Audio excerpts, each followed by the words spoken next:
Oh, the unicorn horn.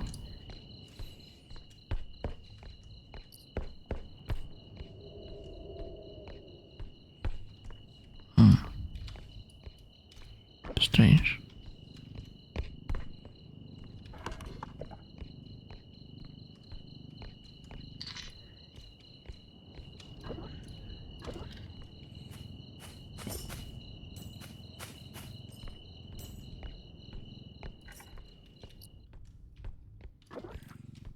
Hey, a second pair of eyes.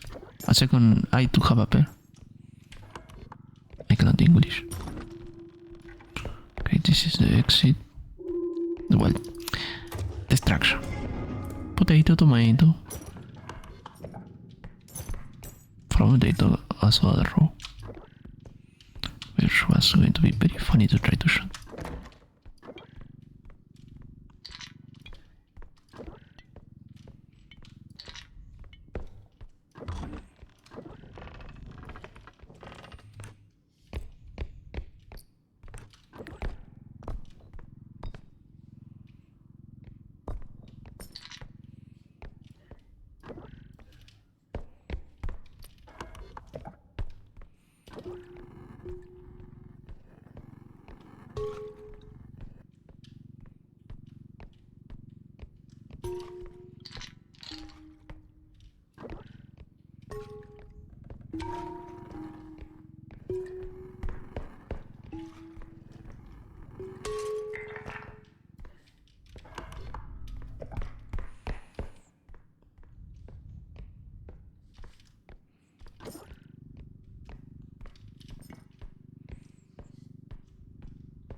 No, I didn't have it. I didn't have to, but I wanted to test how much shot it could take. Das Helamin. Das Helamin.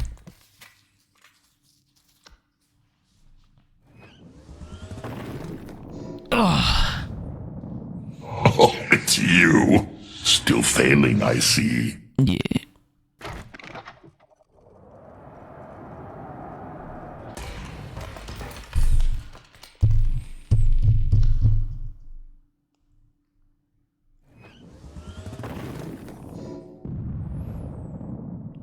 Okay. Just wait out here.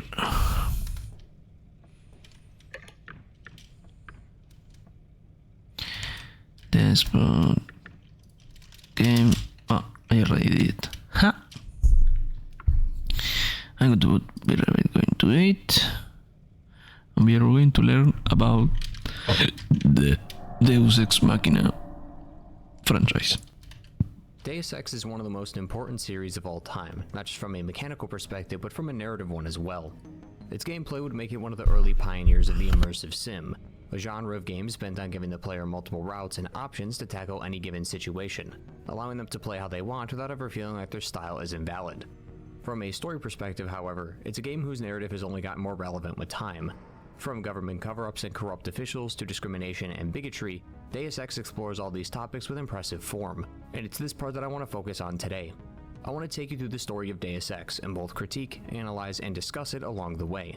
It's a series of many highs and lows, sometimes even in the same game. But at its core, Deus Ex has a lot to say about the world, and I have a lot to say about it. So without further ado, like the video if you enjoy, and subscribe for more content like this. Feel free to watch my other videos which are similar in style to this one but on a variety of games and series. And as always, let's get started. The original Deus Ex first began development in 1997 and was built on a dream. Warren Spector, the director behind the game, wanted to make a very particular game, one where choice was king, one where the player could play how they wanted and still reach the end. It would be what he called a real-world role-playing game. Unfortunately, the tech wasn't there in the early to mid-90s, so he worked on an impressive catalog of other titles like Ultima Underworld, Thief, and System Shock, hoping that one day he could see his dream game through. Frustrated with his employment at Looking Glass, he sought employment elsewhere at Electronic Arts, until of all people, John Romero, the OG of the FPS genre, offered him a spot at his company Ion Storm, stating that he'd be able to make his dream game without any restrictions. That game was Deus Ex. The inspiration for Deus Ex came from all places Warren's wife, who was fascinated by the X-Files. Growing tired of the typical fantasy settings, he wanted to create something that would blend his love of player choice with a realistic setting. What set Deus Ex further apart from its other contemporaries was its focus on conspiracies. Spectre wanted to take popular conspiracies from around the world and not only make them true, but spin them in a way that made sense. One such example is the Illuminati. To many, there is a conspiracy that there is a shadow organization that are the true rulers of the world, due to them controlling the governments of the world through literal power or blackmail. Deus Ex takes this and makes it true, as the Illuminati not only exists within the game world, but we also get to meet various members of the team and even work together to defeat Majestic 12. They too are also filled with their own kind of conspiracy, as Majestic 12, often shortened to MJ-12, is believed to be a group of people who were involved in the cleanup and recovery of alien spacecraft. It started in the 1980s when British ufologist, a title I just learned existed, named Timothy Good, claimed to be in possession of 1950s era UFO documents. In them were the names of 12 individuals ranging from military officers to government officials and secret scientists, all who helped recover UFOs across the US, thus the Majestic 12. It picked up a lot of steam during the same time when the famous Roswell UFO incident was re-examined, as many people believed that it wasn't a military balloon that crashed like the government said, but rather an extraterrestrial aircraft. Deus Ex doesn't go as deep on the UFO side as the real Majestic 12, but that's due to them being wrapped up in the game's own conspiracy. Still, you could see how this is different when compared to other games of the time, not just ones in the immersive sim genre. And I think that's a large reason for the game's success. It was not only a completely original idea for the early 2000s, but it also preyed on people's love for a good conspiracy. While its focus is mainly on conspiracies, it's also a game about corporate corruption and greed, all put together in a multi-layered story filled with unreliable narrators and fake news. Kojima rightfully gets credit for creating Metal Gear Solid 2, a game that is more relevant now than it was when it first released. But I don't see nearly enough praise for Warren Spector doing the same thing just a year before Sons of Liberty. All of this when put together makes for a rather compelling narrative. In fact, it reminds me a lot of the 1999 film The Matrix. As in that movie, one of the characters, Morpheus, talks to the main protagonist, Neo, about taking two different colored pills. The catch is that one pill will send him back to reality like nothing happened, with the other allowing him to go further down the rabbit hole. This scene is a perfect representation of Deus Ex and is the best way to convey what the games are about without actually talking about its events. Deus Ex is in a way its own kind of conspiracy, as the further you go, the weirder it gets. It starts off quite tame, where we work as an agent fighting against terrorists, only for it to come crumbling down in just a few short missions, as we find out that the group we work for is not only lying to us, but is getting their own strings pulled from the shadows by a group of people who want to rule the world. It's a rabbit hole that gets increasingly more bizarre the further you go, but there is a sense that there is an ending to all this, and that once you come out the other side, you have discovered the real story. All that is required of the player is to take the first step and fall to the deep chasm that is this game's story. So, let's do it. The game's whole plot starts with a real sucker punch to audiences nowadays by stating that the world is being ravaged by a worldwide plague called the Grey Death, with a vaccine called Ambrosia being distributed to help quell the effects of the plague. Just like our own virus, the people of the world also needed frequent doses, in this case monthly injections, or they'll end up contracting it. This poses a large problem for the UN and the governments of the world, as not only do they need to make enough for everyone, but they need to keep making more if the human race has any chance of surviving this pandemic. Naturally, there isn't enough to go around, but many middle and lower class people are starting riots and fights over this stuff, not just because the world has turned into a sort of dog-eat-dog world, but many also believe that not only is the government hoarding vials of ambrosia for themselves, but that they were the ones who made the virus in the first place. Talk about an accusation. For as much as I will praise the writing and premise of this game though, its one fault is lack of subtlety. The opening crawl shows two people named Bob Page and Walter Simons, who are without question the most villainous people possible. Both of them are pleased to hear that a US senator was infected with this virus, and when asked if he accepted the vaccine, Bob Page claimed that it was almost pathetic how quickly he wanted to be cured. Following this, Walter informs Page that riots are breaking out across the city over the poor distribution of the vaccine, to which he says, "Why contain it? Let it spill over into the schools and churches. Let the bodies pile up in the streets. In the end, they'll beg us to save them." While Walter is not as obvious about his intentions, he is complacent in Bob Page's comments, implying that he agrees with him. Majestic 12, the group that Bob Page is a part of and the one that Walter is allied with, also has a logo of a hand over the earth, basically implying that they want the world in the palm of their hand. I cannot imagine that anyone was meant to assume they have any kind of nuance to them, as they make it clear within the first cutscene of the game before the player even gets a chance to shoot at somebody that they're the bad guys. I'm unsure whether I should condemn this choice or praise it though, as while the characters themselves are as black and white as you can get, their actions and motivations are where that gray area comes from. Why they're doing this, how they want to go about enacting this plan, and the methods the other guys use to stop them create enough nuance to where it's better to just not trust anyone at all. It's a peculiar style of storytelling, one that had me confused for a time, as the game had set itself up to be about conspiracy and how not everything is as it says it was. Yet right in its opening moments it throws up a big neon sign that says, "We're the bad guys." Although in all fairness, mixing enough black and white together will create shades of gray. Following that scene, the player can start playing. We play as JC Denton, a nano-augmented soldier who just joined UNATCO, a coalition of people who were hired to fight back against international terrorism. They were originally conceived of thanks to an attack on Liberty Island. Due to this, the group also set up its main headquarters on that island, right near the coast. The reason we're here is because the terrorists called the NSF have attacked one of the government ships of Ambrosia. So we're going to infiltrate the base, question the leader, and find the missing shipment. Deus Ex wastes no time not only getting the player into the action, but also letting them experience it for themselves. The whole island has essentially become a playground for the player to experiment with, which is where that play how you want model that Warren Spector envisioned comes in. While I won't spend too much time talking about the gameplay systems and various changes made to the gameplay within the series, it's worth at least explaining what the genre is and how that impacts the story. Deus Ex is considered an immersive sim, which might be one of the hardest genres to actually define, as what sets that genre apart from the rest is not something mechanical like a point of view, but rather a variety of complex systems that other games use, but these in particular use more. Spector wrote a manifesto of sorts on Deus Ex, and I think this one part where he describes the game's principles is a wonderful summarization of the whole genre. He says, "Problems, not puzzles, no forced failure, players do, NPCs watch, in areas with multiple entries and exit points." While a great statement, it could still be confusing to understand, so I often just mention the games that are considered immersive sims rather than explain what they do. The popular of the bunch include System Shock, Thief, Deus Ex, Prey 2017, Dishonored, and quite a few more. These principles though allow the gameplay to not only flourish on its own, but also uplift the story along the way. Giving the player the freedom to choose how they want lets them essentially create their own story. Take Mission 2 for example in Hell's Kitchen. In a back alley there's a woman named Sandra who's being cornered by a man named Johnny. If you decide to intervene, she will thank you and give you a passcode that opens the door to Smuggler, an arms dealer. He has his own string of interactions where he could save his buddy Ford to get a discount on some of his items, which then turns into an investigation as to why there's a base of soldiers underneath the streets of New York City who also claim to know JC.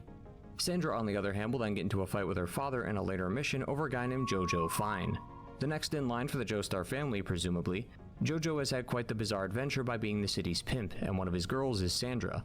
Her dad wants to confront him, but doing so has the two get into a shootout. He isn't packing any heat though, and will die if we don't arm him ourselves. Depending on what occurs here, Sandra will either stay with her dad at the hotel or skip town, only to be found homeless at a gas station thanks to her getting robbed at gunpoint. All of this starts with you deciding whether or not to help her in this moment. What's even more impressive is that this idea is carried throughout the whole game in much smaller and more immediate ways, like alternate routes and boss fights. Talking to this kid and giving him food will provide JC with a code that lets him enter an NSF base through the back. And the bosses, some of which are our allies, can also be killed in multiple ways and at different times. Agent Anna Navarre, for example, can be killed here in Mission 3, which as a reward will give the player information on JC's birth and his purpose within UNATCO. Refusing to kill her here gives you the option to kill her in Mission 4, but that's a pretty difficult mission on its own as you have to survive a section that is intended for you to die. Her last location is in Mission 5, which has its own unique method of delivering death, as you could search the computers of UNATCO to find her kill phrase, which when spoken, kills her, skipping the fight entirely. However, Anna is unfortunately the exception and not the rule here, as the other bosses, Walter and Gunther, don't have nearly as many options. Walter especially, as he doesn't have a kill phrase of his own. Still, the sheer level of depth and complexity just within one of these decisions is more than some whole games have, which is why Deus Ex is one of the finest immersive sims of all time, and not just in how it creates its gameplay, but also in how that feeling of complete freedom extends to the story, letting you shape the world as you see fit. Returning to the story, regardless of how you navigate the island, you'll eventually come across the leader of this terrorist unit. This is where the game starts its descent into madness, as the leader says that they took the Ambrosia not for themselves but for the people, further stating that the government made the plague to control the population. He then goes on a tangent and has some takes that some may consider quite based. Do you have a single fact to back that up? Number one, in 1945, corporations paid 50% of federal taxes. Now they pay about 5%. Number two, in 1900, 90% of Americans were self-employed. Now it's about 2%. So, It's called consolidation. Strengthen governments and corporations, weaken individuals. With taxes, this can be done imperceptibly over time. The entire executive branch is handpicked. 19 of the last 23 U.S. presidents have been members of the Trilateral Commission. The Trilateral Commission is financed by the Rockefellers and the Rothschilds. Don't tell me. that's a think tank. Anyone can become a member. But not everyone does. That's why they call it the secret government. At the time, the guy can be seen as a nutcase and nothing more, but it is peculiar why he decided to say that to you. He has no reason to explain himself, but it gives off the impression that he wants you to know. It's the devs at Ion Storm trying to get you to question what's around you under the guise of normal conversation. Within the conversation is a talk about the Ambrosia and where that shipment went, which is where the next mission takes us. I must say though, nothing gets the few neurons left in my brain to fizzle together than some clever wordplay. Ambrosia is the name of the vaccine, which is a word with origins from Greek mythology, used as the name for a specific food or drink that gives longevity or immortality to those that consume it, and I think a vaccine being named as such is quite fitting. The game also does this with its 4 AI, Daedalus, Icarus, Helios, and Morpheus. Like Ambrosia, they all come from Greek mythology. Daedalus and Icarus were father and son respectively, which connects to the fact that Daedalus is the older AI with Icarus being the newer one. They will eventually come together and merge into another AI called Helios, who is the personification of the sun, something that is uniquely tied to Daedalus and Icarus, as it's well known in the myth that Icarus flew too close to the sun and burned up. This is also not the only time the series will use this specific character, as the reboot game's protagonist Adam Jensen is seen as Icarus in one of the game's scenes. Morpheus, on the other hand, was made to repeat people's life stories thanks to being created by the Illuminati, who without a shadow of a doubt have lots of people's data and information. Morpheus in the myth is the god of dreams and appears in people's dreams for various reasons. The connection is that they both know a lot about people without their knowledge.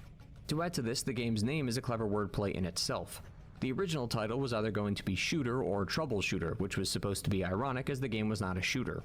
Even though it was eventually changed to Deus Ex, which is a much better title might I add, Deus Ex is an abbreviation of Deus Ex Machina, a story trope where a seemingly unsolvable problem is resolved by an unlikely scenario. While not explicitly stated, it's possible that this Deus Ex Machina was meant to be about the player. Video games are fiction, just pretend. The best games remove the disconnect as much as possible by attempting to immerse the player in the game world, but all games are fictional, regardless of how good they are at hiding it. In most stories, we as the protagonist are also the ones to do the impossible, and through not just the narrative structure but also outside elements like wiki guides and save scumming, the player can get exactly what they want. One that always stuck with me was the suicide mission of Mass Effect 2. A complicated final mission that could see some of your crew you have come to know and love die due to your negligence. Some people, and I'm guilty of this too, cannot stomach the fact that they pissed off or killed a character they like, so rather than taking it on the chin and moving on, they'll reload a save and do it again. Deus Ex is like all of these games, with the player being the Deus Ex Machina, it's just more self-aware about it. JC, while an important character, is really just a small cog in a much larger mechanism, but over the course of the game he'll be able to stop the machine entirely. He is the cause of the people's fates in the side quests, like Smuggler, Ford, and Sandra, and he is the force that propels the narrative forward. As a first mission though, Deus Ex is off to a great start mechanically. Lots of its story and gameplay choices won't start to show their hand for a little while longer, but since this is a little more than a glorified tutorial, I think it gives the player a good indication of how the game is played. The first bunch of missions, or what I call Act 1, is where things are tame. We're just regular old JC Denton, playing the role of a UNATCO agent, nothing out of the ordinary. It's not until the end of Mission 3 where the story starts to change, but throughout these levels are datapads and newspapers that give the player a look outside the world of these levels, and it's clear to tell that it's always been quite the shit show. There was a recent outbreak in Brooklyn, but the National Guard had failed to contain the virus and save those affected by it. Furthermore, the US Supreme Court had passed a law a few years ago called grid zoning, which walls off Manhattan and its other boroughs due to a bombing that occurred there. The issue is that these places are completely walled off and foot traffic between places is prohibited. They've essentially sectioned off parts of New York from everyone else. One Supreme Court justice backed up his argument by saying that the freedom of the American individual must be balanced against the needs of a community to feel safe and secure. Many have opposed this law though and claim that it is the legalization of social oppression. In a more satirical twist, we have another news report about current President Meade, who's being criticized by Congress for, get this, paying the money they owe to the United Nations. The cabinet has routinely refused to pay what it owes and is disappointed at President Meade for doing such a thing. One such congressman says, quote, "No sir, a superpower does not pay rent." In response, it seems like members of Congress have started creating smear campaigns against him, as one person claimed that the crater on Mars resembled the face of President Meade, proving that he is an extraterrestrial alien. This also connects to another ongoing theory that the Grey Death is a virus created by a group of aliens who want to conquer us, implying that President Meade is one of these aliens. Realistically, anyone with a brain would see how stupid this is, but it's meant as an element of satire by showing the dumbest possible example of a kind of thing that already exists in our world today. Former President Barack Obama came under fire after being elected because someone claimed that he wasn't a natural-born US citizen.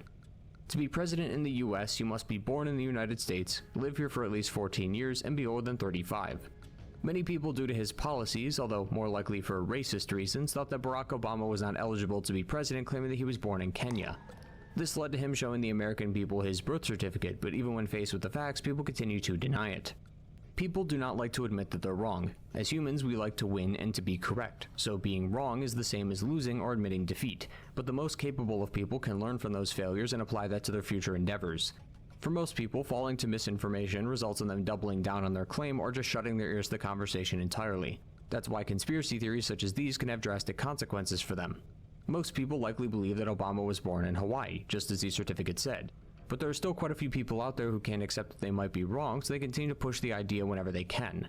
Misinformation can be harmful, not just because of what it can do to a person's life, but also by way of distracting people from the topic at hand. President Meade might actually be a bad president, but diverting the conversation away from his actual policies to focus on some bogus claim that he is an alien is absurd. Yet it probably worked, because people who hate him don't care about the facts and will use that info as ammo even if it's a complete dud. This newspaper was also what prompted me to mention that comment about Kojima and MGS2. I wouldn't say neither Spectre nor Kojima predicted the future, as these issues they tackle were relevant or at least showing their faces back then too, but it is still quite impressive that a piece of media from over 2 decades ago could still be brought up in conversation today. Deus Ex for the most part is a drastic look at our world. Yeah, we don't have people claiming that presidents are aliens, but the core concept of smear campaigns and illegitimate claims are still something that happens today because people can't get along. Another group of people who apparently can't get along is Paul and UNATCO, as Mission 3 has us sneaking into an NSF-controlled military base to find the Ambrosia we're trying to secure in the first mission, before running into our brother Paul right in the core of the base. He immediately admits that he's been working with NSF the whole time and that UNATCO is the enemy and not them.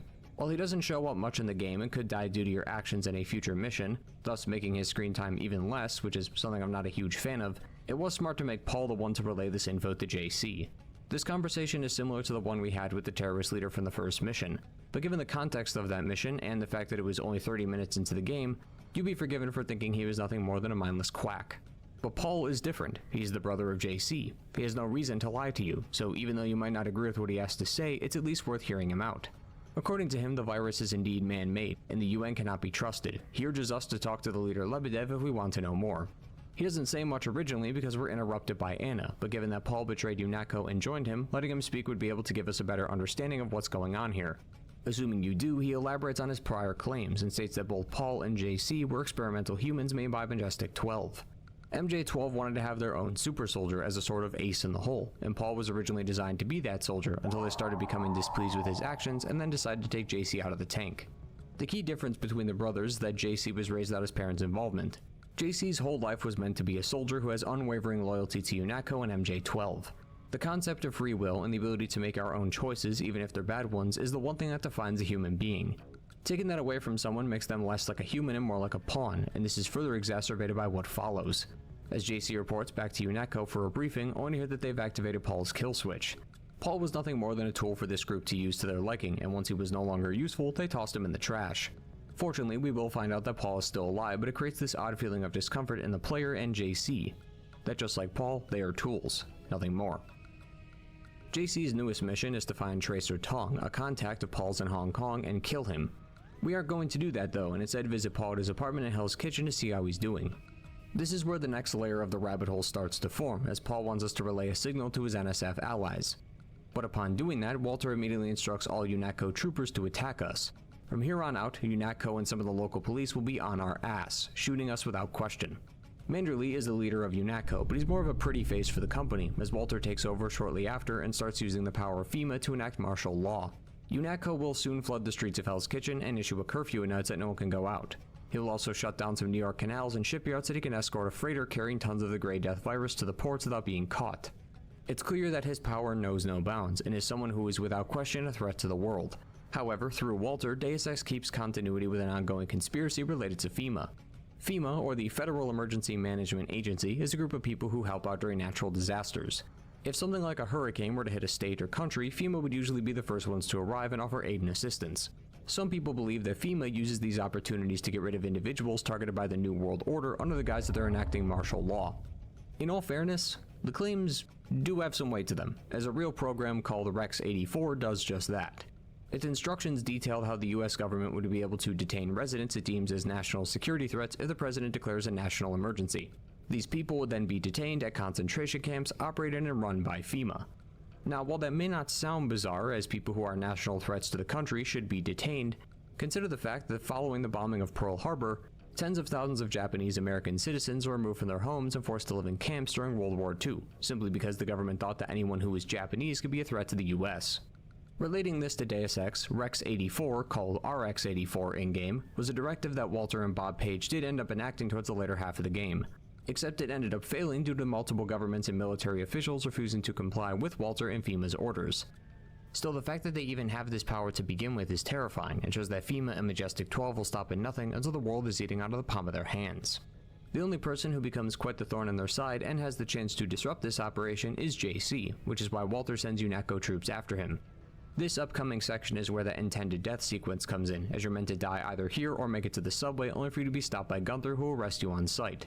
This then places you in a jail cell deep in a Majestic 12 lab, several floors below our place of employment, further confirming that MJ-12 is always just a few meters away from us. Helping us escape though is Daedalus, an AI who used to be allied with MJ-12 but is now working for JC after learning of his defection from UNATCO. While Daedalus can help JC escape, he has another problem. Walter activated his kill switch and now he has 23 hours left until it goes off, shutting off his augmentations and killing him for good. To solve this conundrum, we have to go to Hong Kong and meet with Tracer Tong, the one who worked for Paul, to see if we can get this removed. Hong Kong is a gorgeous place, as the market is packed to the brim with people and stalls of all kinds. We also haven't talked about this much, but the music throughout this game is fantastic. I tend to use the OSTs of the games I'm talking about to keep things consistent, and most games have anywhere between 60 to 90 minutes of music to listen to. Deus Ex has a whopping 5 hours of different soundtracks, because there is a different ambience, conversation, battle, and death track for every level, and this goes for any time there is a new location too. Right before Hong Kong, we're stopped at a helipad and need to unlock the restrictions put on the helicopter so that we can escape. This is like a 10-minute section at most that you will only ever visit one time, yet it has a unique track specific to this location. The rest of the soundtrack though does continue to go the extra mile in uplifting the life of its respective levels, some of which you may have already heard throughout the video, like the corporate and peaceful tune of UNATCO,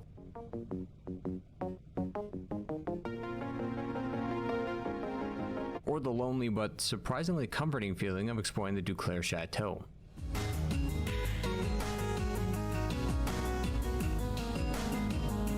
All of it is fantastic and is without a doubt the best collection of music in the entire series.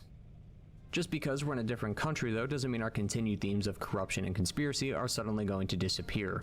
Hong Kong has been in the midst of a war between the Red Arrow and the Luminous Path Triad gangs, and at the heart of this conflict is a Blue Dragon sword. The Dragon sword was made by Majestic 12 in one of their experiments, but the leader of the Red Arrow stole the original prototype. This would have given the gang more power over Luminous Path, so a woman named Maggie Chow killed the Red Arrow leader, blamed it on the Luminous Path, so the two would start a clan war. Maggie Chow also happens to work for Majestic 12, so this whole plan was made as an act by Majestic 12 to keep its power over Hong Kong. So to stop the fighting, we're going to get the sword back, make a few copies, and then give them to each of the Triad gangs so they could stop fighting.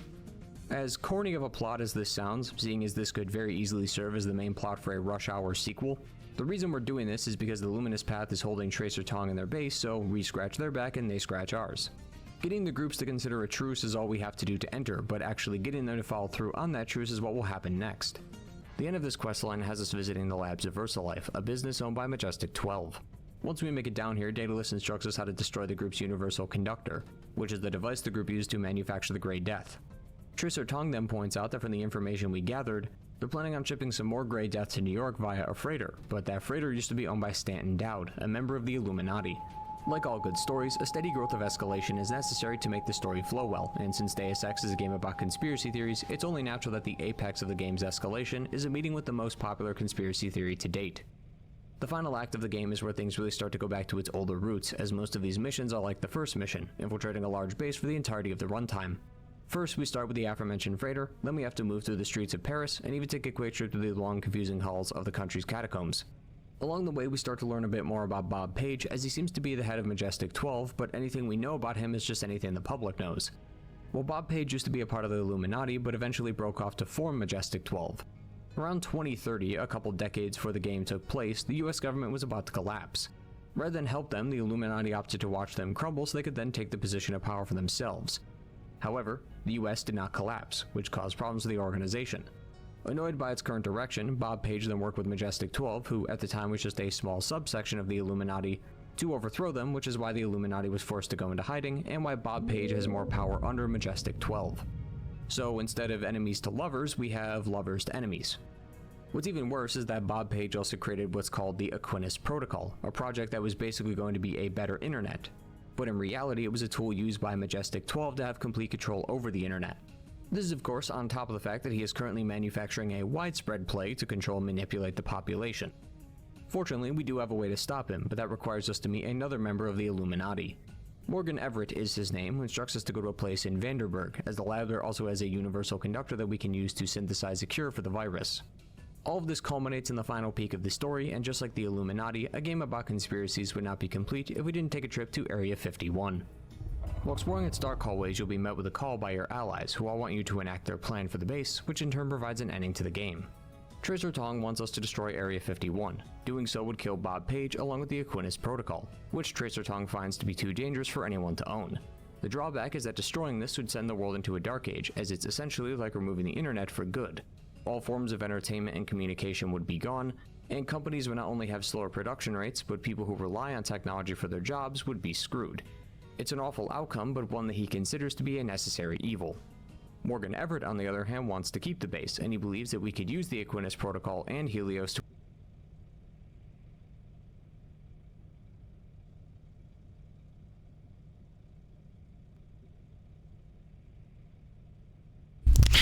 I'm back. Ba-bum, bum, ba-bum.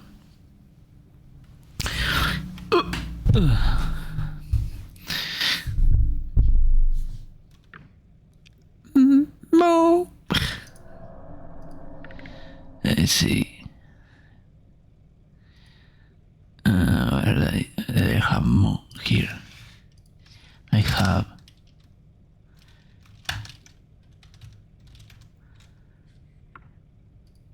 No. Yes. Do you want to play anything? Do you want to keep working up Monster Hunter Wilds?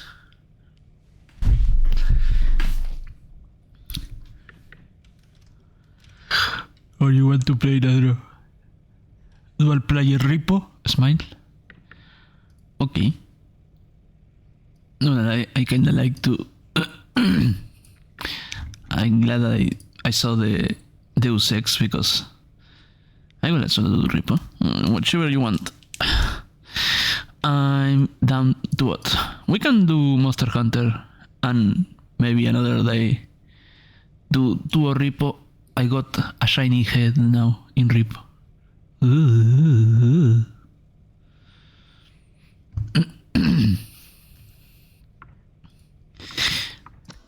Let's go. Let's go. Also, you can stream whenever you want. And if Mika wants to just pop up to say, why are you so fluffy, you can also pop up. And if Ilopi wants to pop up to say, can't and leave, is also valid.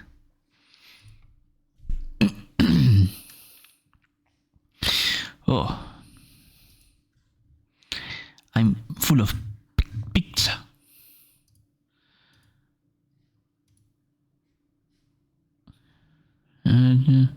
Oh, wait, you already reached level 100.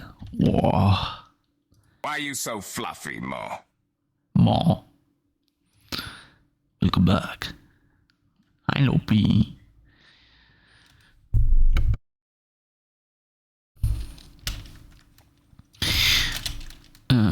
What? Johan. A Monster Hunter Oscar Wilde. Monhun. Monhun. It's starting. It's beginning. In the beginning. In the beginning. In the beginning. Hi, Liu. Monhun appears. Monkey flip. Let me. Because I had too many nerves, now my is very big. The Fugi. There we go. We are going through the exact same moment of the cutscene between your stream delay to me at the same Oh, time. fuck me. It Wait, tripped my brain out. I'm not new to this time. Right? I'm not new Yeah, to I just started a single player lobby. Yeah. That's how I do it. I see you. Shiny. Turning on Monster Hunter. Smile. I can join if you want me to help test you. I can join if you want me. I want to see if Moon needs help to get to Cock Magos.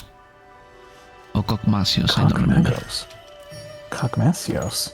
Cock. Yep, These yep, names Cock. don't sound familiar. Well, you see.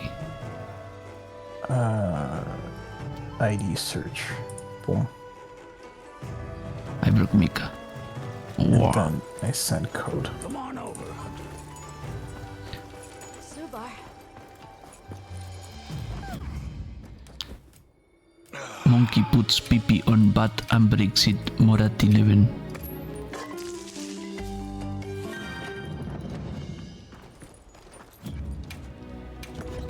Here you go. Okay. If you make a lobby, pass me and I can join it.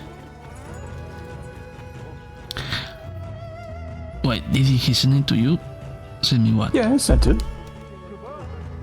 Wait. In the stream chat. Stream Do you want chat. do you want to post it in on Twitch? Wait, I can paste it wherever. I'm stupid. Don't look at me. I'm stupid. I could DM it to you directly. It's because there is the streamer mode. Smile. Lobby search. Lobby search. Oh, say nothing. Alright, let me know if you change your mind. Okay, here I am.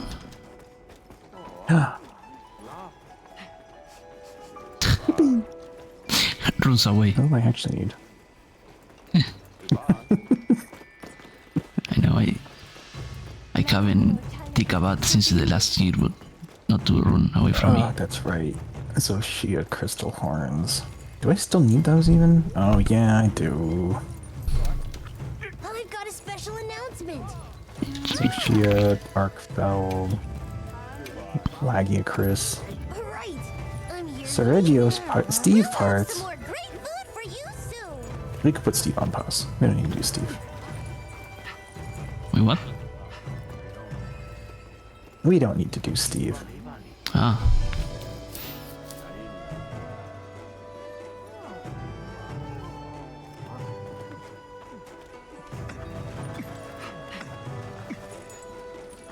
Let's see.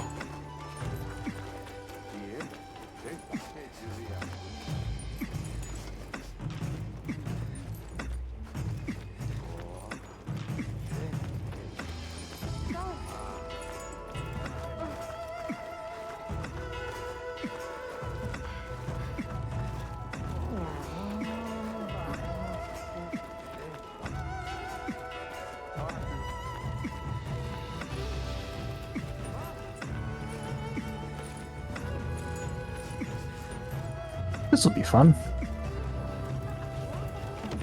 game is good. Yeah. Oh, there's a quest that's only available right now.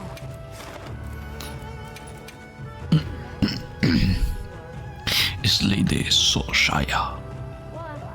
Les Wolf. Pardon.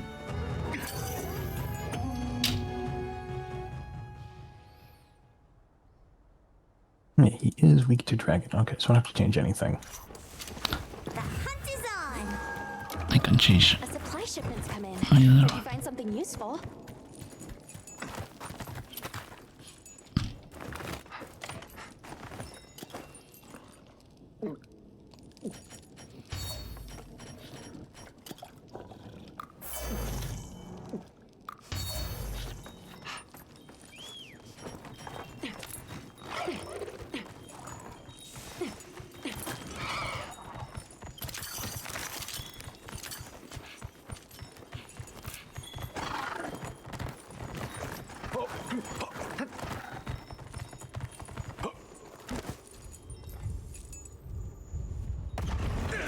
I'll just hop off for now. I've set a bomb. Bomb set.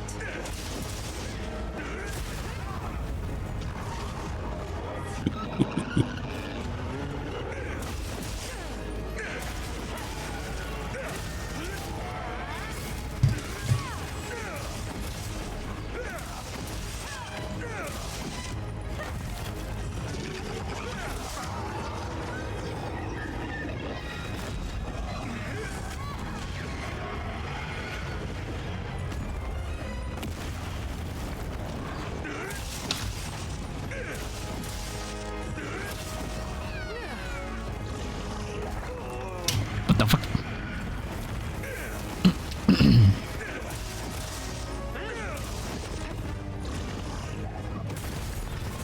There we go. He's a bit angry. Maybe double nugget barrel bomb is a good way to upset him.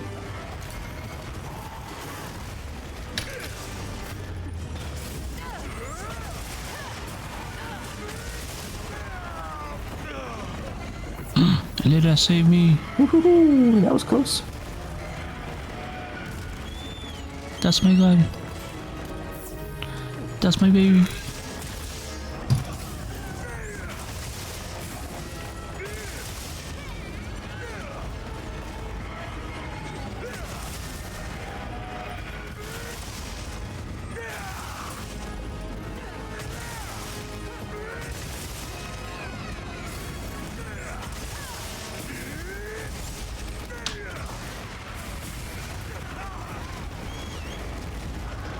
Oh.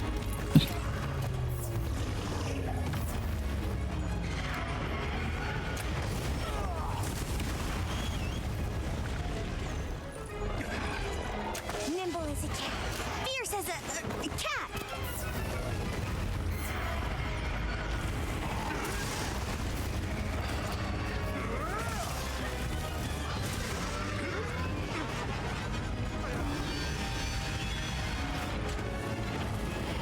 Seems a mite bit upsetty. Nope. Oh. Okay.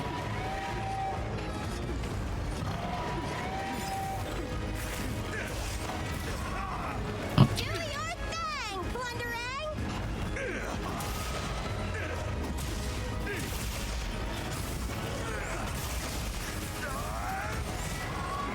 Hey! Get out of there!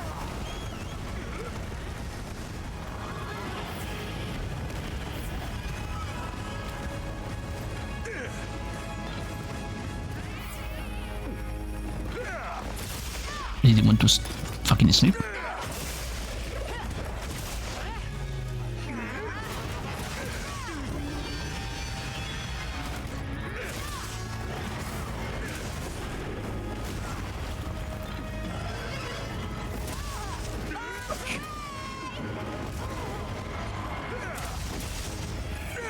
He steppied on me. Big steppies.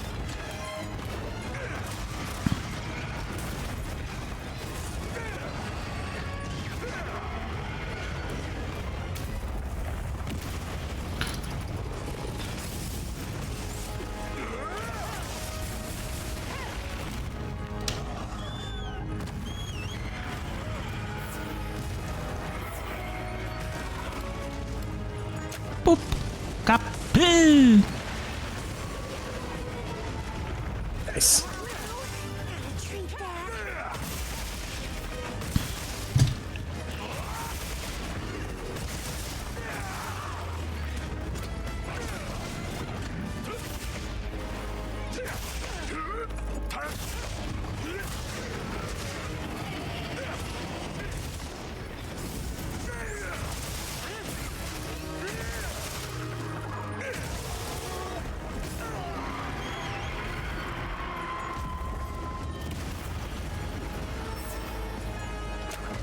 Captain.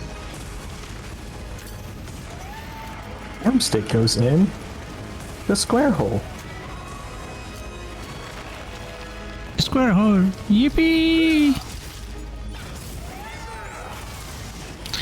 Give it up for the square hole.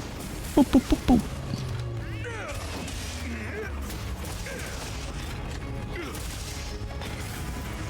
What are you doing, Zoshia? What are you doing?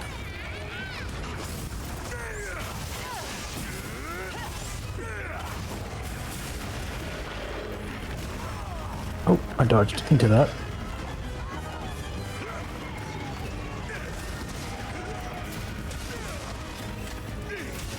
There's a 2-hit combo. Jeez.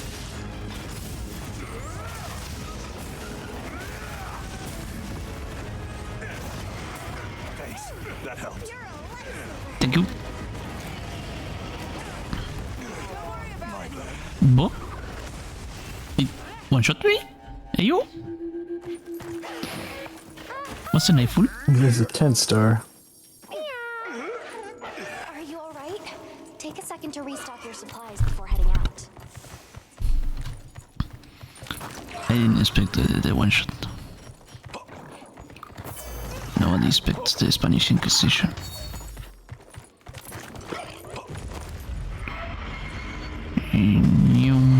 I'm coming. I'm hanging in there.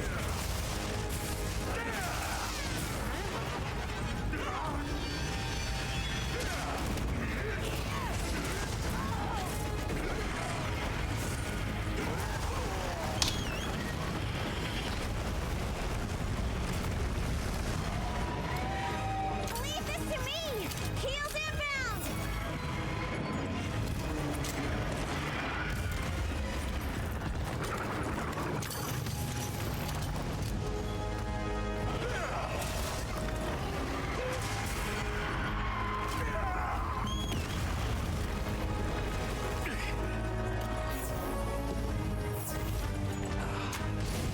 Boom. Ah, too far. Boom, boom, boom. Boom, boom.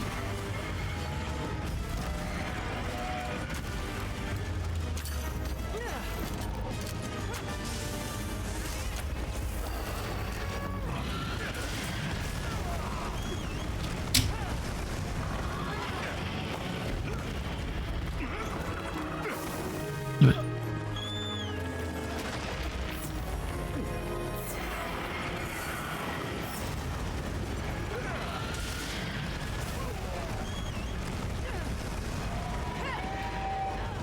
Now my Palico.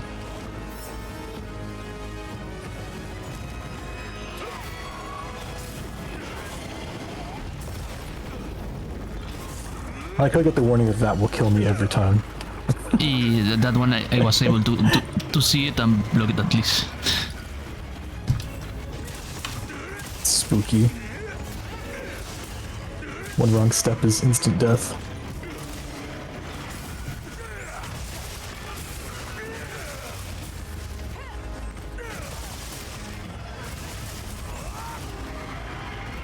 Might be dead. Lived.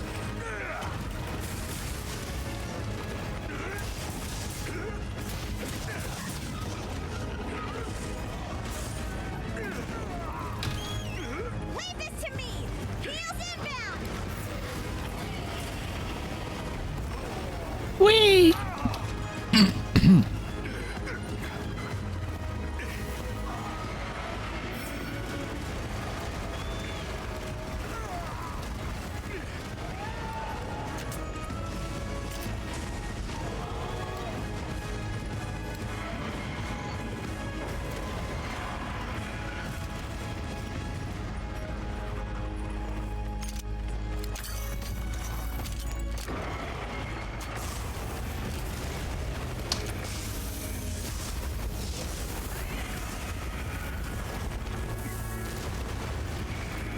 Oh fuck, I didn't put my Chaterino.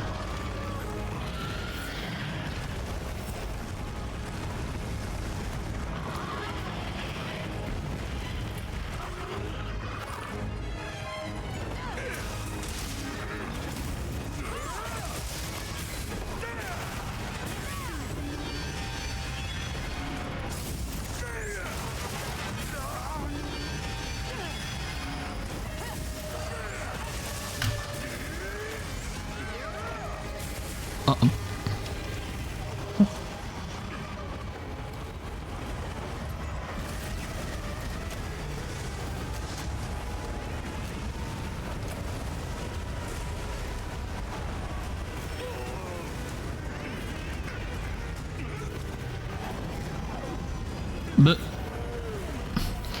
it almost killed me with the power of deleting my FPS.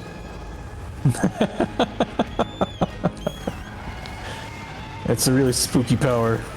Hey! Get out of there!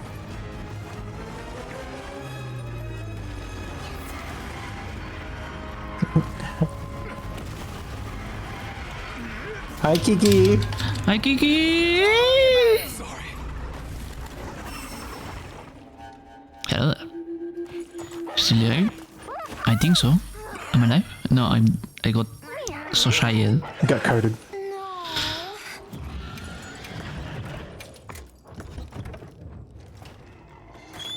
It's been a while. It's been a while. Oh, that got me. Don't worry. I suck it. I suck it. I sucked that hard. There we go. I don't need that good way. He's okay. You extended a fucking day. Yes, son. You Ichiran. Glad you're all right. Doink. Take a You my second to pet restock your dog. supplies before heading out, okay? Hi, Shadow.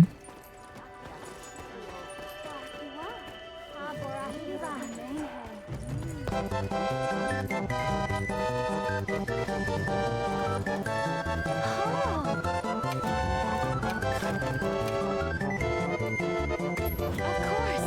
Come back anytime. Hello.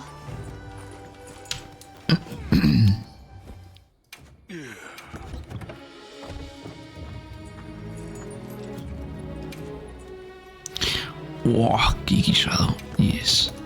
It's Kiki and Shadow. Kiki and Shadow. Oculistas pite. That. Today Mika discovered Sea Shanty number 2. All right. Let me know if you change your mind. And since now his life has changed. Oh, nice. Very good. Oh. Oh. Have you heard about the Olora Savior Sea Shanty number 2? Sea Shanty number 2? Hmm? RuneScape Sea Shanty 2. Oh, I never played RuneScape all that much. Do you you know the song by chance? I think I know the one, yeah. I'd probably recognize it if I heard it. If we work Yeah. together, you're always aiming for new heights. Mika discovered it today and he's like, he's pogging out of his body.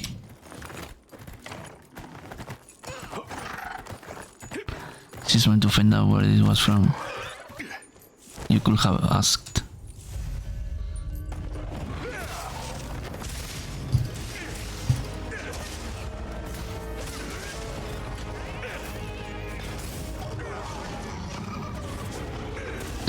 Pink Tamasi.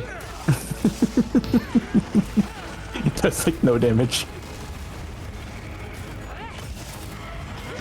Still kinda does some. It's not bad, I think. It was 16 each hit. So. I miss.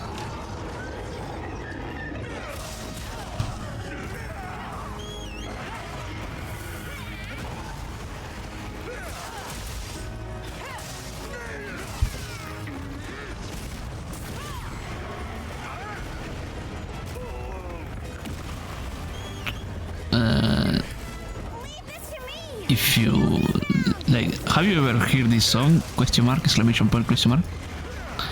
I don't know. I know if you have told to Jose, as the person we know that works with music, she will have known.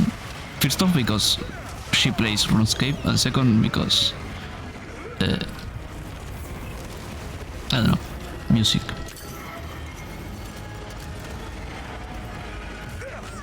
Oh fuck! I bitch slap el ara by mistake.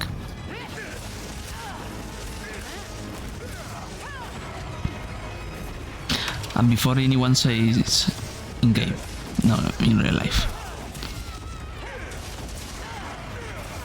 Oh.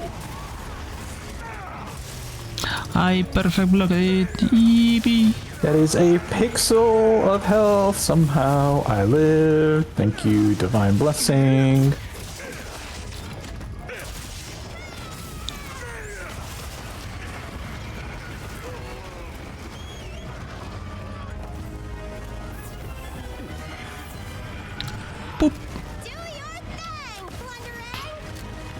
Oh, That's your at least fat 50. tail. That's not bad. Oh, your hands Wow. become weak spots? Oh. That's good to know.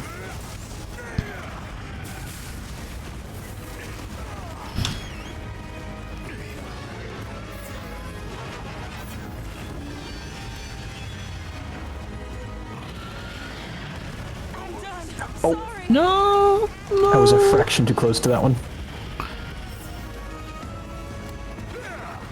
What is so strong?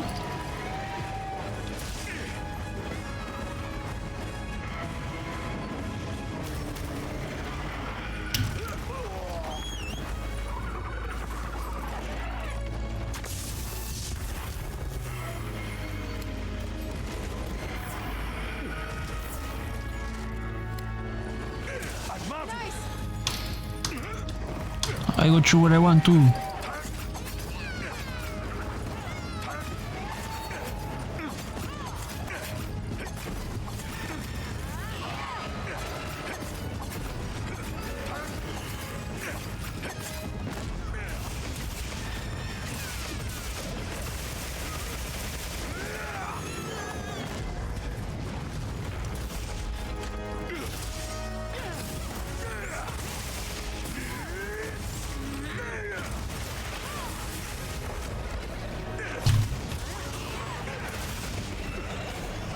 Gotcha, Peach.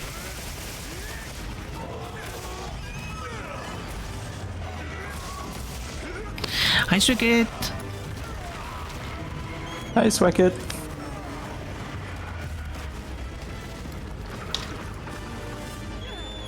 Calling us nerds again. Could have guessed.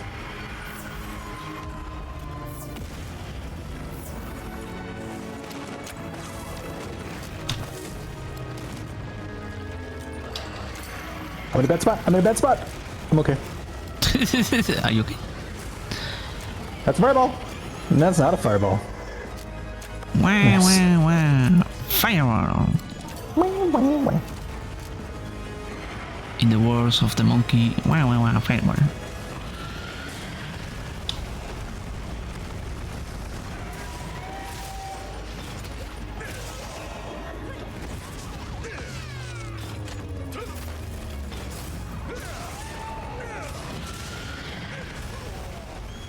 Oh, hello there. It was close. Please don't. Oh gosh. Nope. I'm coming. Oh no.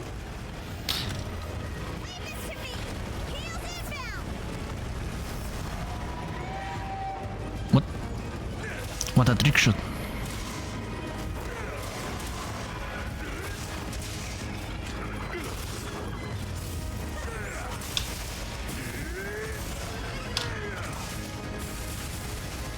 I nearly walked into that one. That was a good.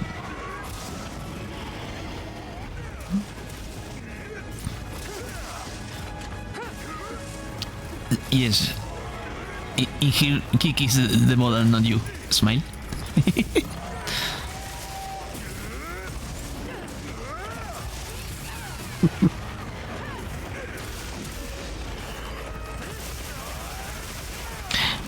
Good luck with the doctor. Pee pee pee pee.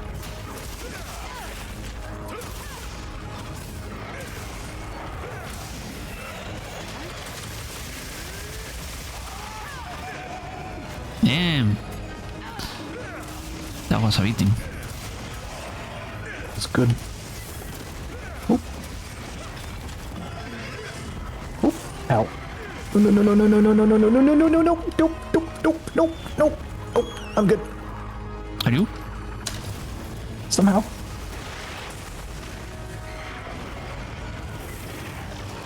Wee!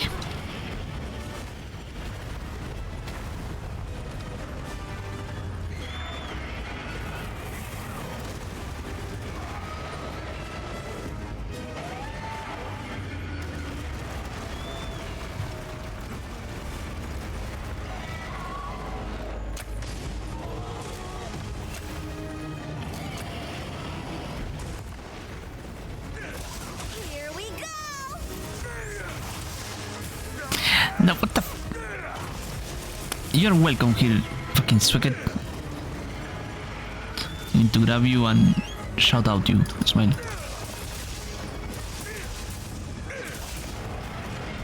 Anyone knows that Swicket's kryptonite is to actually shout him out.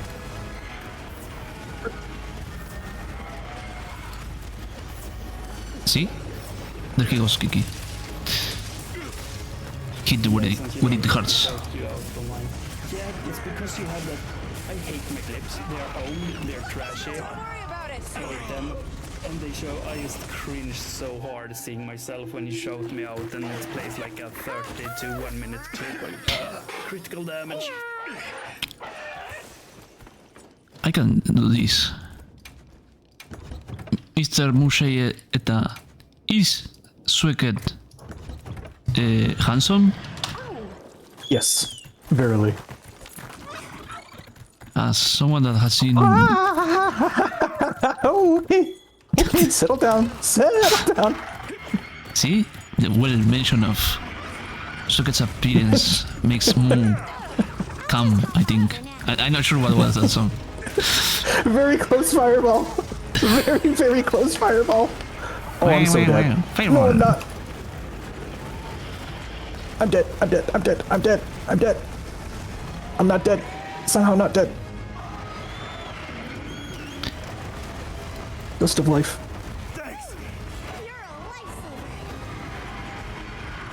Let me get my palico up. Manga of the Ages. It's a funny little treat. 350. Harsh declaration from Swicket. Do you prefer putting a mask on? That is, no such words were ever uttered at any point. I did say your mask looked very good.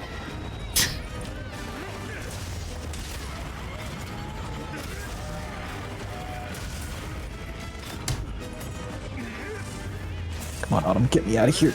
Come on, I beg of you.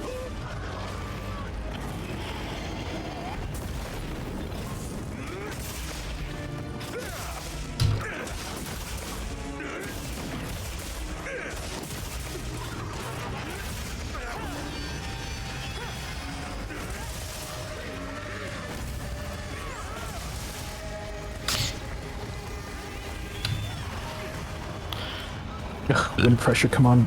Come on, come on, come on.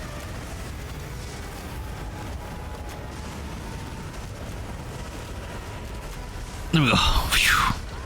Safe area.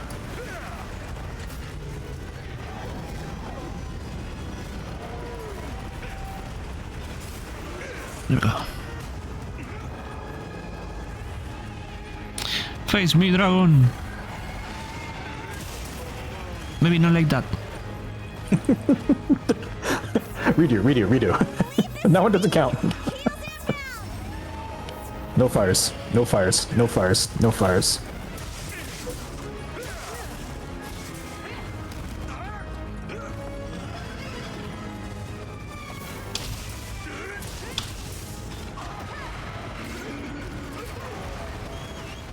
Oh, I'm with 1 HP and a dream.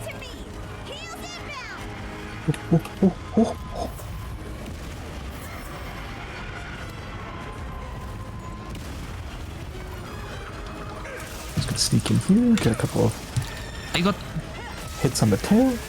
Yippee!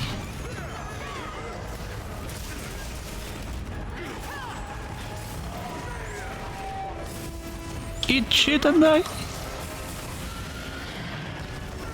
I ended up eating shit and almost dying. I'm so dead.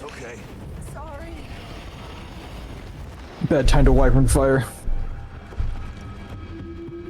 He dodged me at the airport and he rather just run a night than share a bed with me. Whoa.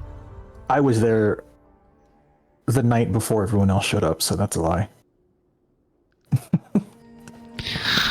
I love this Stealing Oil. I did end up missing him at the airport though, because I was at the wrong terminal. Because I can't read. Streamer can read, checks out.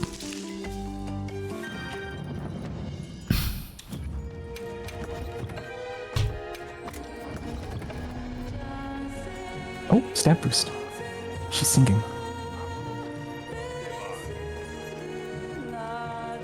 Yeah.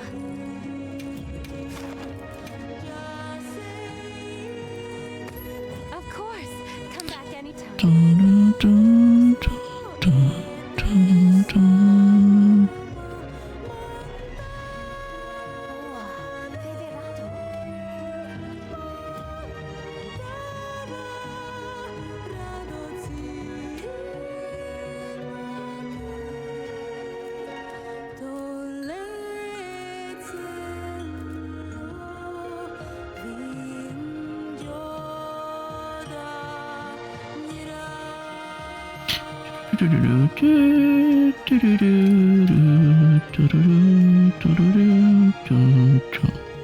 Did I walk around at night?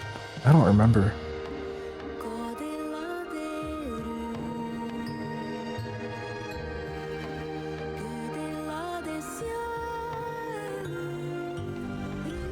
Oh, that's right, because I wanted to draw. Yeah, there was a little bit there where I couldn't sleep because I wanted to draw something because an idea crept into my head. So I got my sketchbook out and instead of turning on lights and bothering 3 other people, I went outside to go doodle for a little bit and then came back.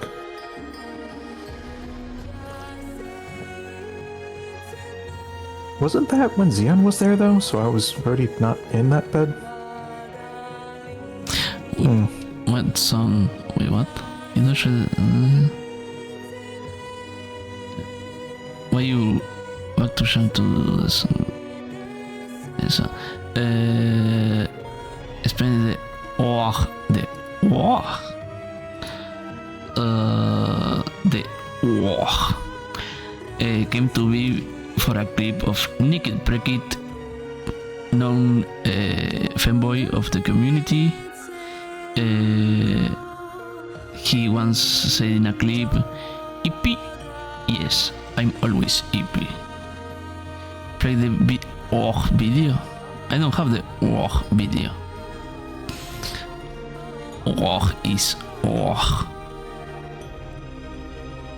Suki thinks is to give him away the no the It's just a vocalist team will do. And somehow it's so strong that even Kiki and Shadow cannot escape it. I'm right between the Apocalypse and Nice.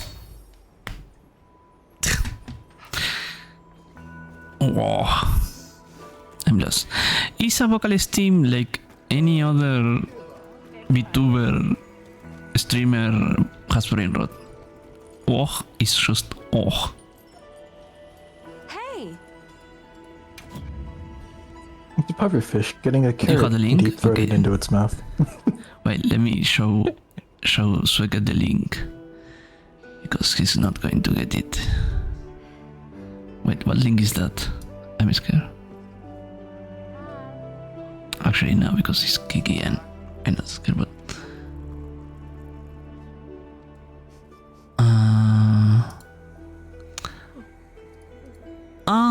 the pufferfish. Okay. I think the pufferfish is more common. We have transcended the pufferfish to just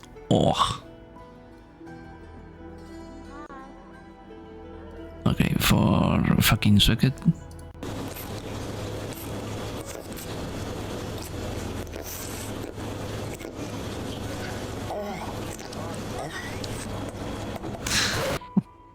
Always gets me, I just hits him with the carrot.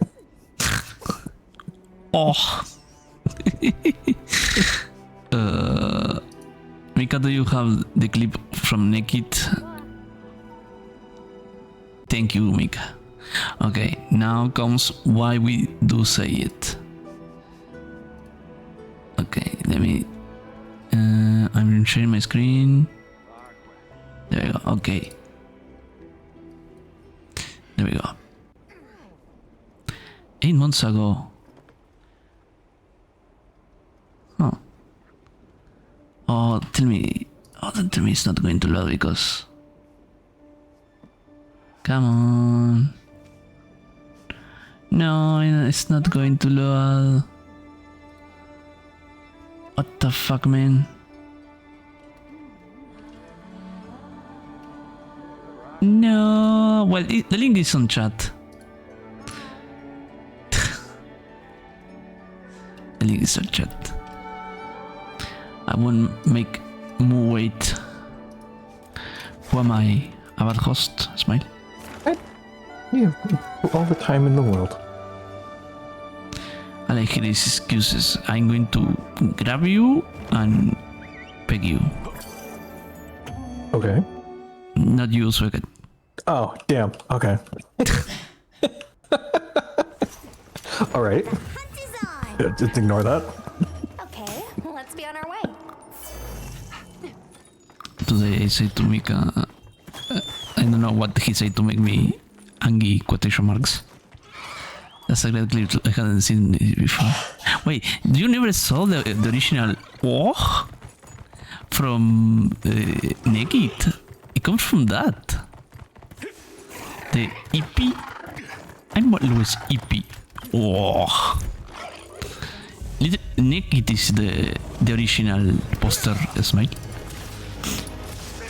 I've set a bomb. Bomb set.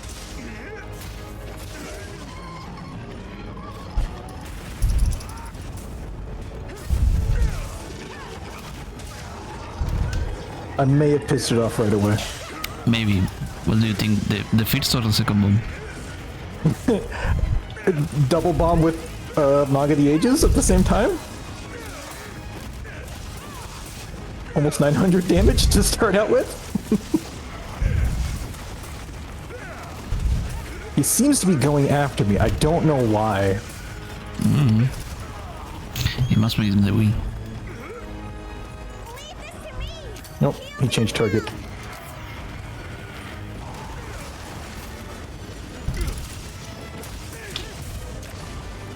Excellent use of the terrain.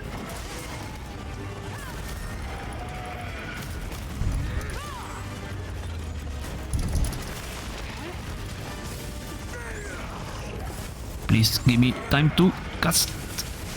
No.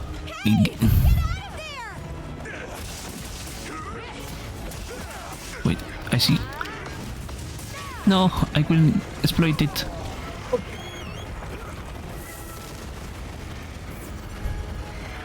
Excuse me? Pardon me. Come through.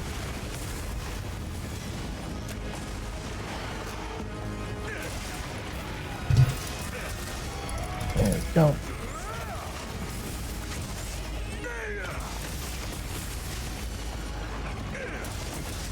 Nope, bad time to cast that.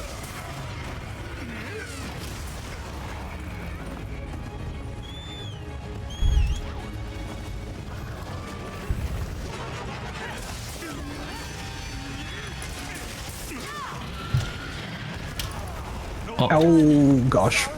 I was in a bad place. Yeah, that one shot me. Hey, that happened to me.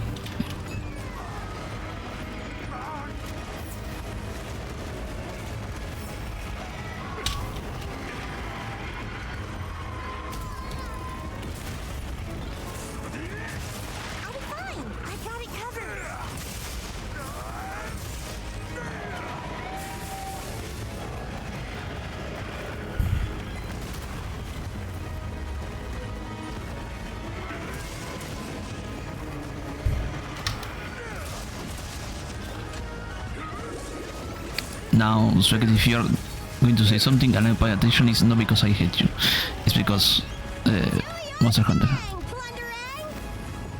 Yeah, this game makes a bit of concentration. Don't get shaken off!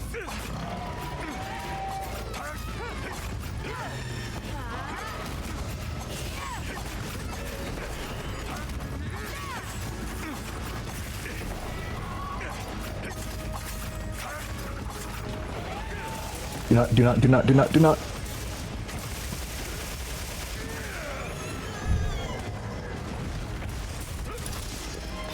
Kaboom.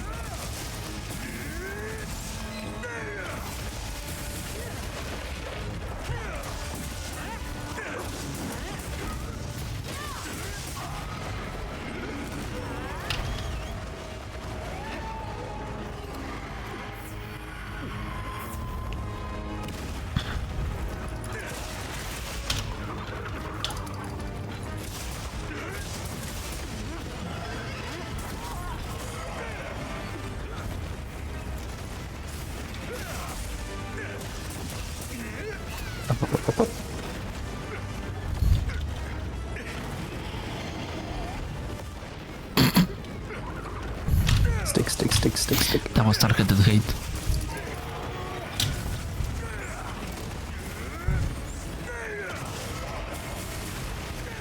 Ouch.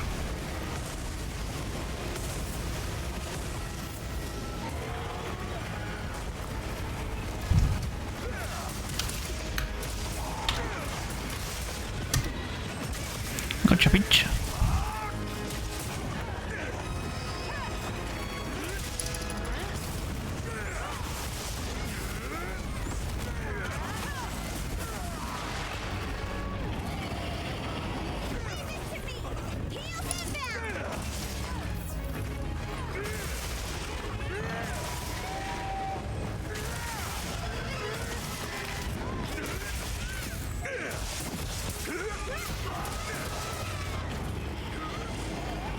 No, thank you. Don't want any of that.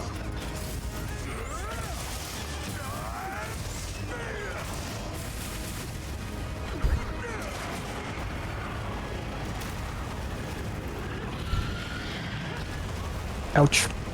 Somehow didn't die to that.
Come on.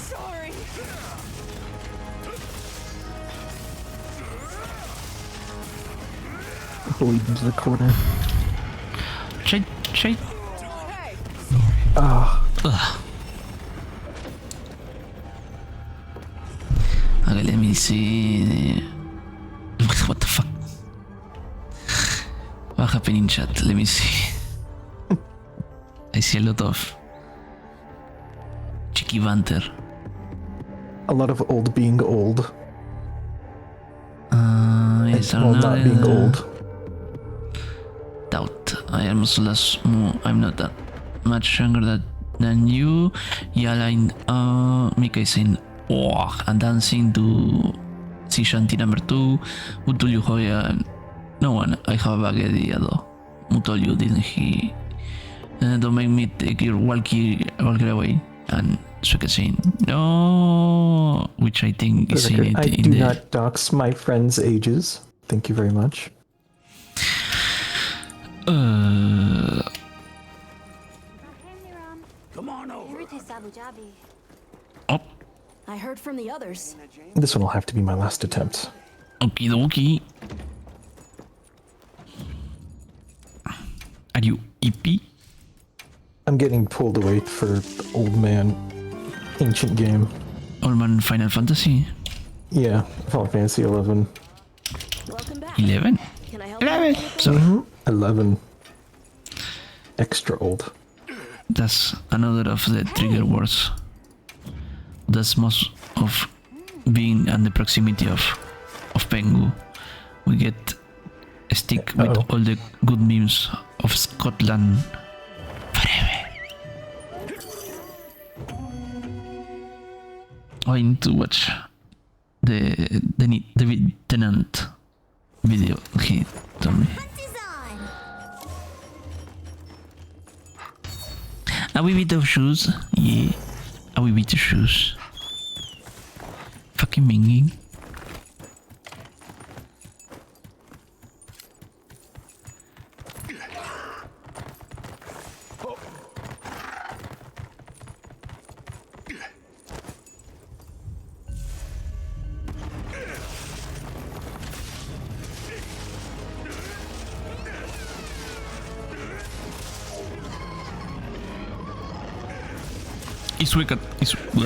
It's weak to Dragon, right?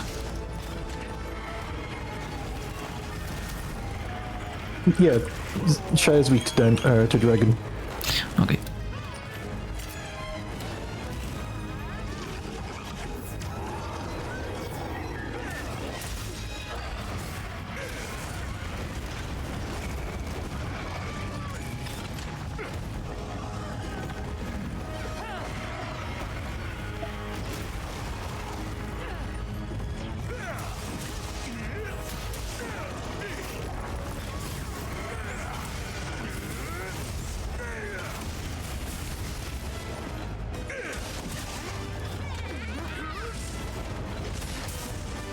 Fuck.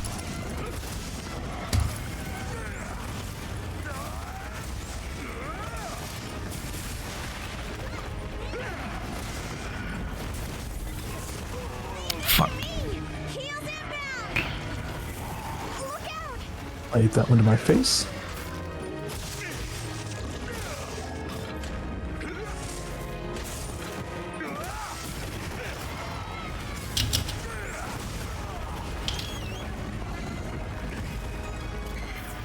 Time to skill school.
Retreating back to the tail.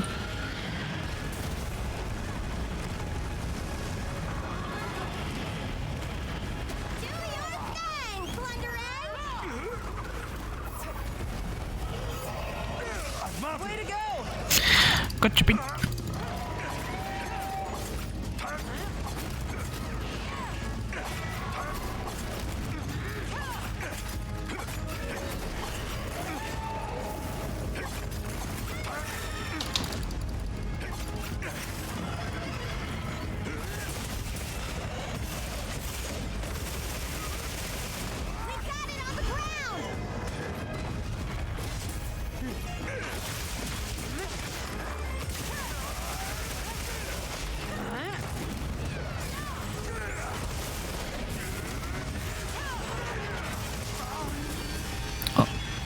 I did.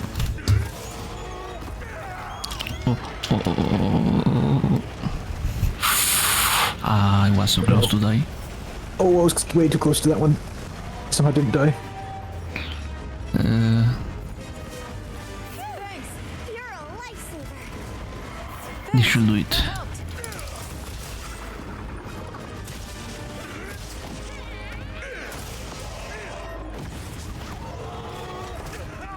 Ouch.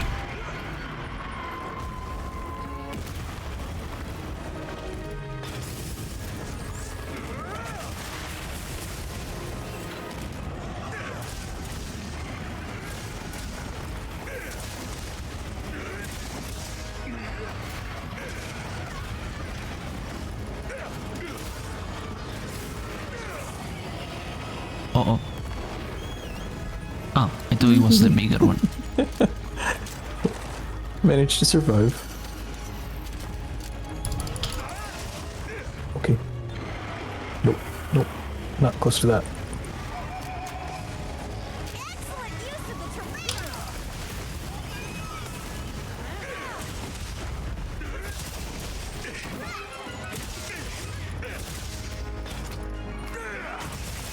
Break this iron if I can. Nope. That wasn't enough. That was enough.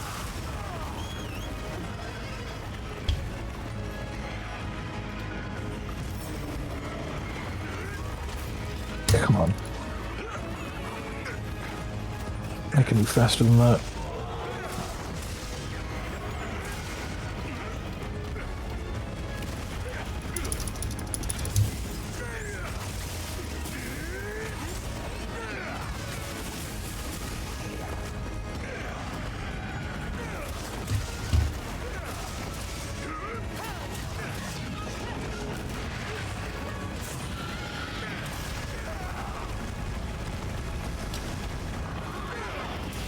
Whoever I think wants to fireball you. It was close. It was very close.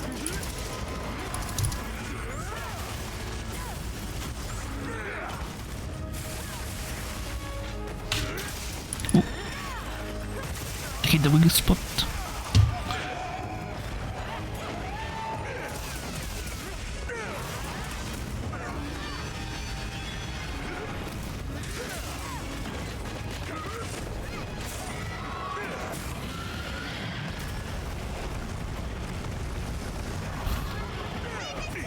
Oh. Big shoe. Yes. How much you say that Rolex cost you? Are you alright? An hour? Take a second to restock your supplies before It's doing the big move. New supply items are in. They're in your sacred's pouch. Oh. It's good to go down.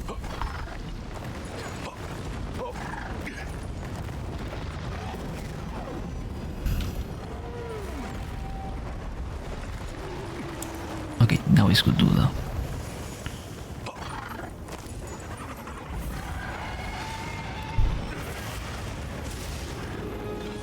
Hit that move a lot.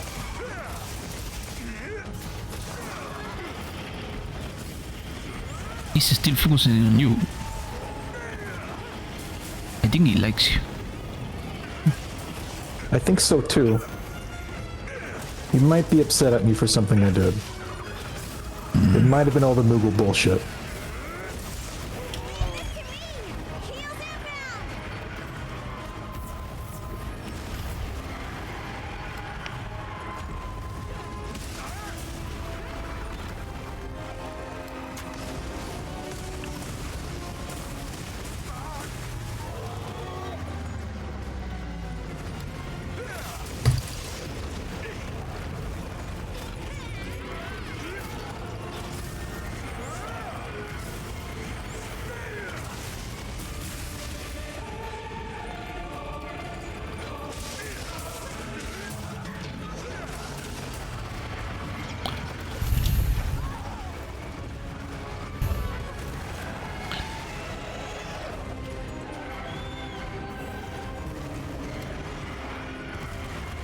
Thanks. That helps.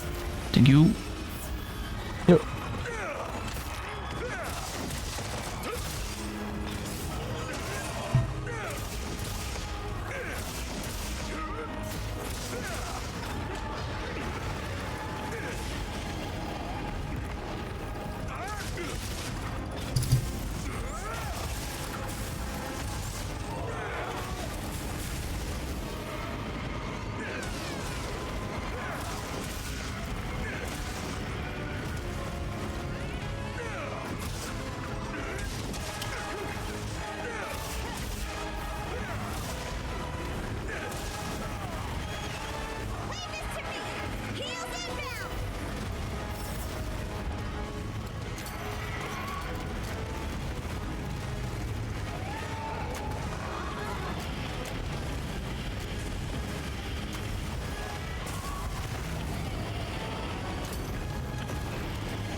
Smile.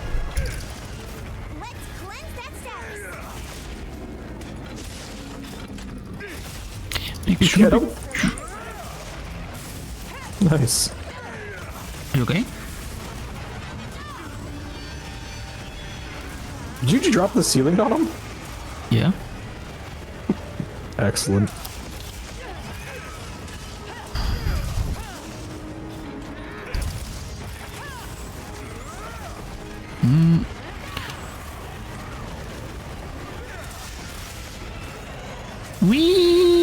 Wee. On the ground again? Dang.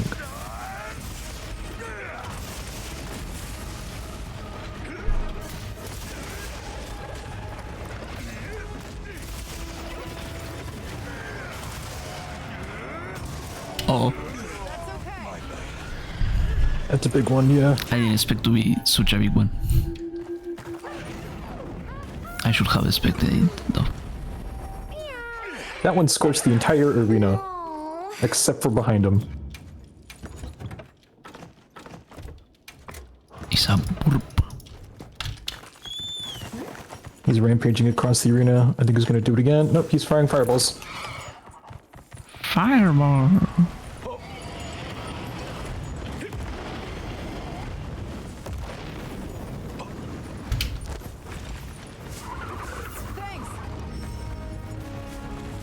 Thanks. I'll just help out for now. Dusting as well.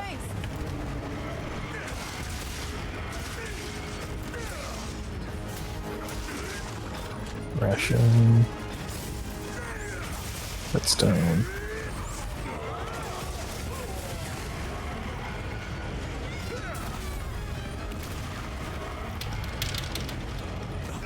Fuck. Oh no. No, my bad. I should have moved instead of try to get the socket. I sucked. I'm That was sorry. fun. It's okay. No, I'm going to commit seppuku. I died plenty of times as well, so. That was an unexpectedly I'm fierce not monster. worth it of your friendship. Let's try again after some preparation. Oh, excuse me. I'm going to jump from a bridge in Repo. I hope you have fun in Repo. No, I don't Please think I'm don't going to keep playing about good ways. You gonna go to bed? I exist on bed, but yes, I might go try to sleep. Yeah. Yeah, Okay. I will try to go sleep. Good. Well, I had fun. Okay. Thanks for having me on. Plug yourself. Now. And not What? in the sexual way. Do myself? Plug yourself. Oh, plug myself. Oh, I'm gonna be live tomorrow, drawing art. Probably making Daga Kotowaru into an emo, finally. And then maybe working on a sketch. Wow. And for the audience that is at home, I have a question. Why are you so fluffy? No, just for you. You have a listen to me, Mushay Eta, what's the say, Jeremiah? I don't know. To me, it's Genki Bere. Shay, Shenshi Bere. That works for me.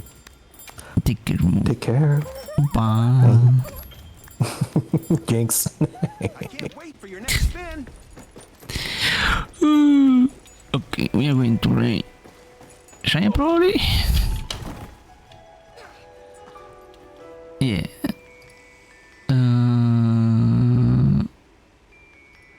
So let's go right. Chaya. Thank you so much. Thank you, listeners. There should be all of them. And Slee for Survival Sundays. Thank you so much for Sleepy Slee and Eta.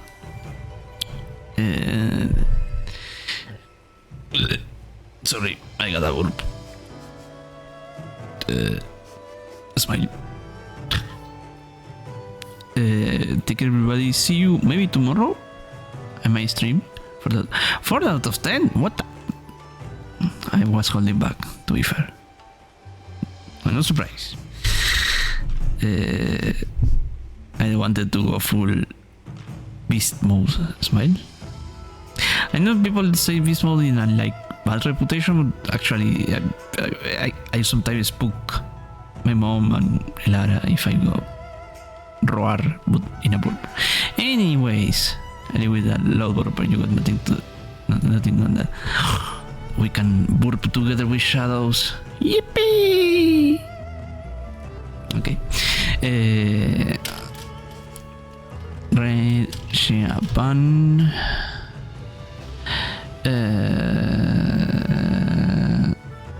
Corgi Red.